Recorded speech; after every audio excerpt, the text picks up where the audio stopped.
West here from Spiral Out. This movie tastes like music, and in collaboration with David Rosen's Piecing It Together pod. At a press event for the movie Good Luck, Have Fun, Don't Die, I was lucky enough to get a few minutes with founding member of the Crystal Method, Scott Kirkland. We got to chat about movies, music, movies in music, AI, and just entertainment in general. It's a really fun conversation. Enjoy. And sorry about the audio. Everything that could go bad in this interview did go bad. From helicopters, police sirens, drills, trash cans, hammers. Literally everything that could have interrupted an interview happened. I'm Chris. I'm here with Scott Kirkland from That's a Method. Yes. We're here from Piecing Together podcast and music is like music. Thank you for telling us. Yeah, of course. Thanks for taking the time to talk to me. Yeah. Got a couple of questions. Why is music so important in film? Music is important in film to me because at that moment when I was 7 years old and was in that theater and heard for Star Wars. So, I mean, I remember listening to that score while playing with my action figures.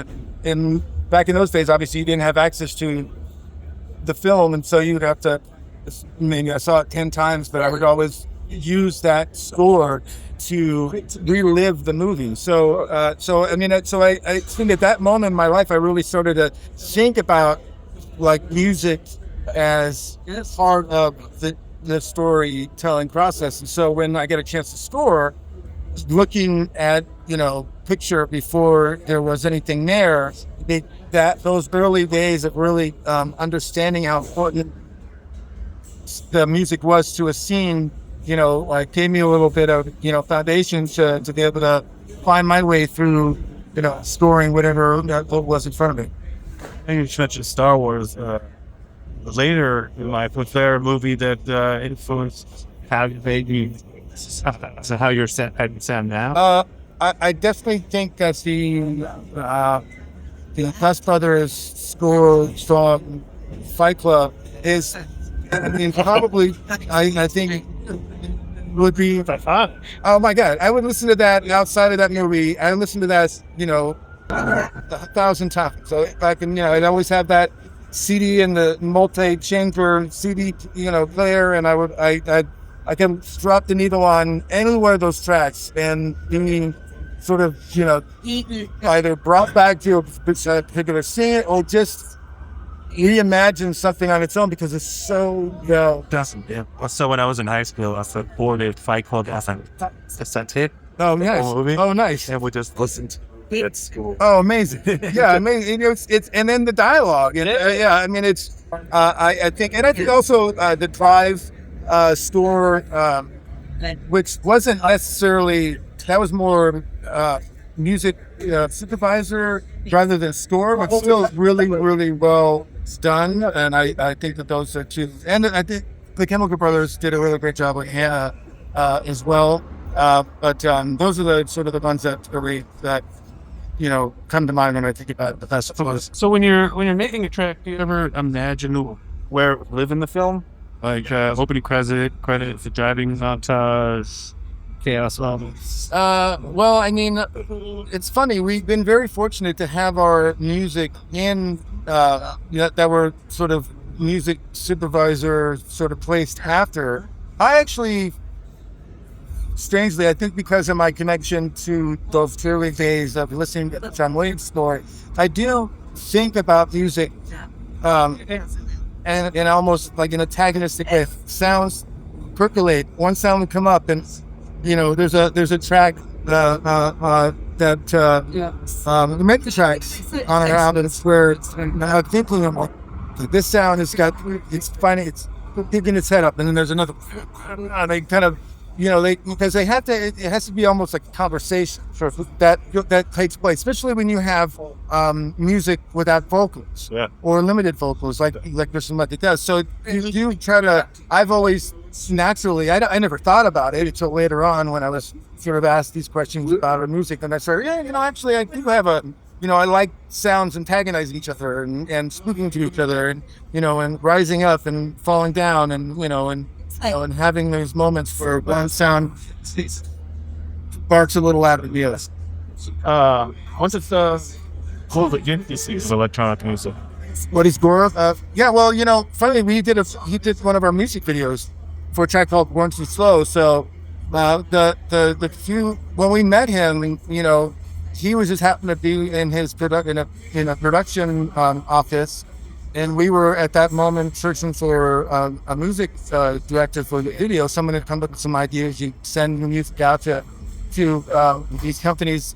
He heard it and immediately I want to talk to the guys. I got these ideas. So I know from the conversations that we had back then that he's really passionate about music. We had similar, conversations that both resonated with us about how music affects the way, I think that what I got from him from those conversations, this was 15 years ago, that he understands gets music, and always sound effects always making music so much harder. And we did a score for a couple scenes in a movie called Real Steel. Yeah, and it was Hugh Jackman. Yeah, Hugh Jackman, robot fighting.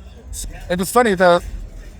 In the Real Steel movie, they gave us the final scene where there was robots fighting, and it was they gave it this the scene without the sound effects in. Oh, yeah. Yeah. So we were kind of just because we were writing to the what we were watching on the screen, he had these sounds that were, a little too close to what eventually became the sound effects and all the things like that.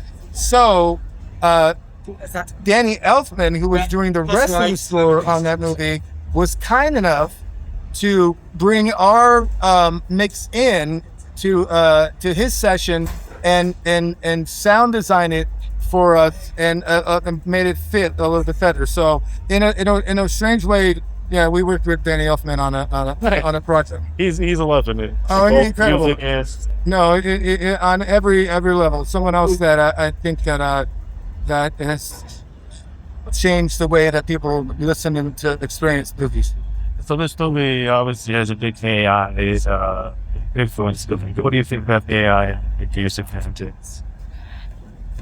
Well, I think that's I think that there's some aspects of it that are going to lead the creative artists and individual to find what they're looking for faster.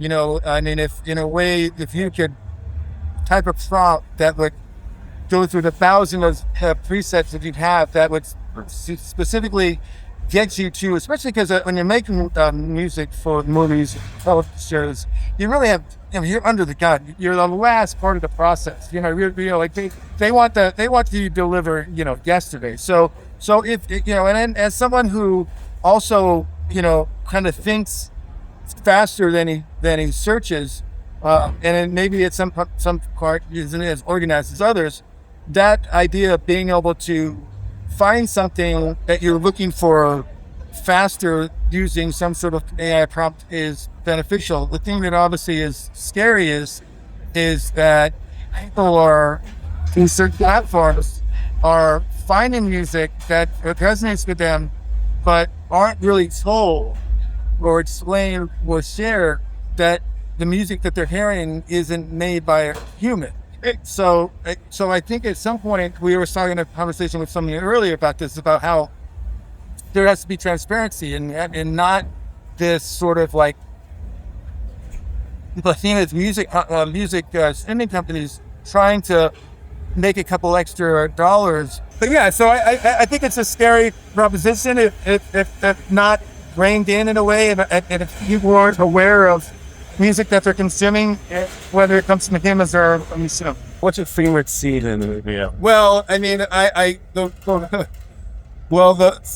to me, because I had a part in it, the scene in Tropic Thunder when he goes, she was, it's like, take it, could have been a real shit. Oh, yeah, Take yeah, him into the jungle, and then they show him on the helicopter, and That's the name of the game. The crystal method, the game track is dun, dun, dun, dun, dun, dun, and they're flying over the jungle, and then they added orchestral score to the end of it. And I think one of the crazy things about that moment was we were brought into on the studio lot and shown the movie before we came out because Ben was a big fan of that song. And in fact, he told us at the time that, remember when he was shooting those museum movies, because back in those days, of course, he's being chased by a dinosaur, and so he's like, he would use Name of the Game to give him, like, hype him up to do those scenes. So to have that come full circle, he uses our music in I think one of the funniest, groundbreaking, epic movies of all time. That would probably be one of the to me. I know that if you gave me, a little bit more time, I could think of something that's a great better than that. But that's definitely one of the coolest ones. Thank you so much. Oh, thank you so I much. look forward to seeing what you do with this movie. Is it? Chris, yeah. Well, I didn't get a chance to do anything for the movie, but I did do. I curated a special opening for the night show using some of the elements from. Nice. I'm kind of good. Yeah, but have you seen the movie? No, nice. Yeah, it's a fun run. Yeah, it's. I love Sam Rockwell. He's fucking incredible. Yeah. Yeah, it reminded me of. In a completely different era and a completely different time, like Big Trouble in Little China. Where it's like as we're probably not too far off in ages. You're probably a little younger than you, but that movie was just silly. He's like has this swashbuckler, we're gonna all die, or maybe we won't. We'll see. Just. Well, when they're going up in the elevator and they're like, and he's like, y'all pumped for this? I feel great. Yeah, I feel great. I feel great right now.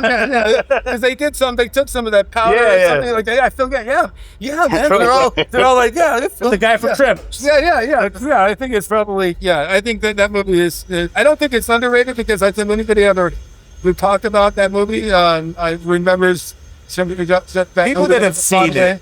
When they were absolutely, yeah. Jack Parsons. Yeah. It's really like, I think one of those fun movies where anytime it's on, I'm like, oh yeah. Yeah, I'm gonna enter down on this for a hot minute. Starting. Yeah. Let's get some cassette.